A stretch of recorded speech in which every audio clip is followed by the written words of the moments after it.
Sweden, the end of December is always filled with festive cheer. On the one hand, the entire country prepares for Christmas and New Year's celebrations.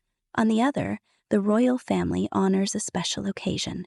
Today, Queen Silvia officially celebrates her 81st birthday. Traditionally, Stockholm and other cities mark this significant event with cannon salutes, while the official royal palace shares warm messages on social media. But what really happens behind the scenes of the royal house? And how does Queen Silvia celebrate her personal holiday on the eve of Christmas? The future Queen of Sweden, Silvia Renate Sommerlath, was born in Germany on December 23, 1943. Who could have imagined back then that decades later she would become a central figure in Scandinavian monarchy and the loving wife of King Carl Gustaf? Their fateful meeting took place during the 1972 Munich Olympic Games, where Silvia worked as a translator and hostess for participants. What began as a charming romantic encounter soon turned into something more. In 1976, Silvia and the Crown Prince married, and she became Queen of Sweden. Since then, many years have passed, and during this time, Queen Silvia has truly won the hearts of Swedes with her nobility and sincere smile. She is not only known for her royal status, but also for her tireless public work, dedicated to supporting children, the elderly, and those who find themselves in need of help and protection. The past year, 2023, was filled with events for the royal family, most notably the Queen's 80th Jubilee. The palace and its surroundings hosted grand receptions, private dinners, and festive concerts with guests from all over the country. However, according to Margareta Thorgren, the royal court's information manager, Silvia's 81st birthday this year is set to be much quieter. Having recovered from several colds, the Queen decided to hold a modest celebration at home, without major press conferences or lavish ceremonies. The end of the year has often been a challenging period for Silvia, as the intense schedule of November and December frequently leads to her falling ill around Christmas. This year was no exception. In mid-December 2024, she missed the Swedish Academy's ceremonial gathering and the traditional pre-Christmas concert. Doctors advised her not to take any risks, and the Queen herself tends to push through illnesses whenever possible. However, this time, she was forced to take a brief pause to conserve her energy. It was late. Queen Silvia's birthday is not just a personal celebration for the royal family, but also a testament to the enduring traditions of Sweden. One long-standing custom is the firing of cannon salutes, 21 rounds, in multiple cities, including Stockholm, Boden, Härnösand, Karlskrona, and Gothenburg. As for the royal family, this year all of Silvia's children and grandchildren have miraculously gathered in Sweden ahead of the holiday, a rare occurrence.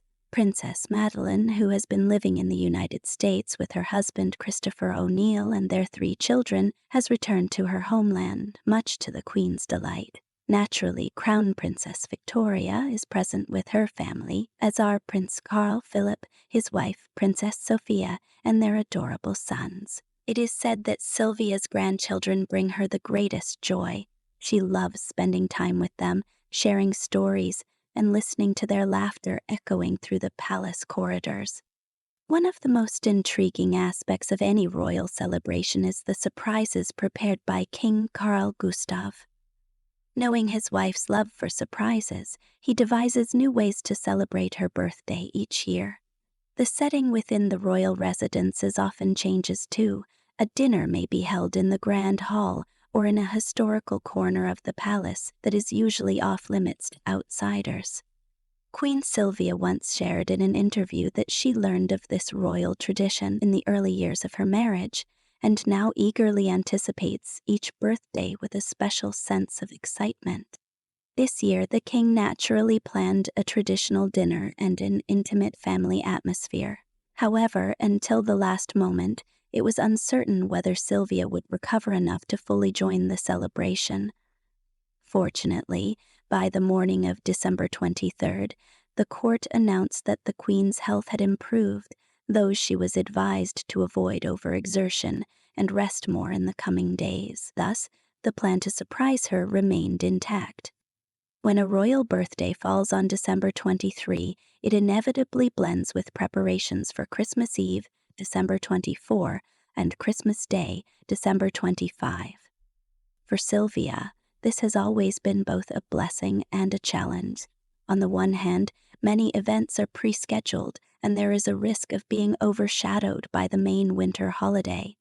On the other hand, she admits that the unique atmosphere of anticipation adds to the solemnity of her own milestone. This year, the weather has been snowy and cold, enhancing the city's fairy tale charm. Stockholm is adorned with garlands and Christmas lights. Shop windows are brimming with festive decorations, and traditional carols echo in the streets. It is no wonder that after the morning cannon salute and a small congratulatory protocol, the Queen enjoyed time with her family. Rumor has it that the King ordered a special festive dessert for Silvia from one of the capital's top pastry chefs, decorated with symbolic royal motifs. In the afternoon, guests began arriving at Drottningholm Palace. The King's sister, Princess Christina, was among the first, followed by other relatives. Unlike the grand official events of her 80th Jubilee, Silvia's 81st birthday reflects a transition to a quieter and more family-occupied format. Yet, this is precisely what creates a special warmth. When all loved ones gather, formal ceremonies take a back seat. The Christmas holidays that follow her birthday further immerse the palace in an atmosphere of coziness and delightful surprises. According to journalists and experts close to the Swedish royal household, Queen Silvia, despite crossing the 81-year mark, has no intention of slowing down her public work in the coming year. She plans to continue attending events linked to the World Childhood Foundation and personally oversee the development of programs at Silvia Med. It is crucial for her that the initiatives she launched continue to thrive, improving the quality of life for Swedes and many others beyond the country's borders. On her 81st birthday, coinciding with the bustling holiday season, Sweden did not forget its beloved queen. From the capital to the regions, people raised national flags, sent congratulations, and followed palace updates. The fact that this year's celebration was limited to a close circle of family and friends only adds charm to the occasion. No fanfare can replace the genuine smiles of loved ones and the warmth of home.